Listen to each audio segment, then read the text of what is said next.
এক ছিল বিড়াল, নাম তার টুনি। রঙিন দুনিয়ায় সে ছিল একমাত্র সুন্দর বিড়াল। টুনি বলল, আমি রঙিন হতে চাই, সবাইকে দেখাতে চাই আমি কত সুন্দর, আমি আরো সুন্দর হব। টুনি গেল রঙের দোকানে, বলল, আমাকে রং দাও, লাল, সবুজ, নীল।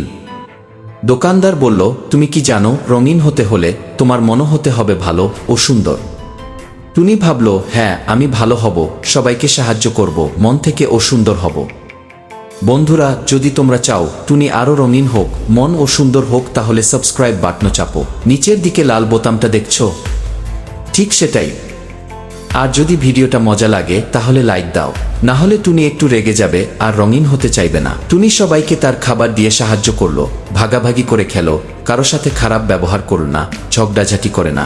এভাবে টুনি সবাইকে সাহায্য করলো, সবাই খুশি হলো এবং সবাই হাসি মুখে বলল, ভাগাভাগি আর ভালোবাসায় রঙিন দুনিয়া হয় সুন্দর। রঙিন হতে চাইলে মন ভালো রাখো, সবাইকে ভালোবাসো, হাসি মুখে থাকো।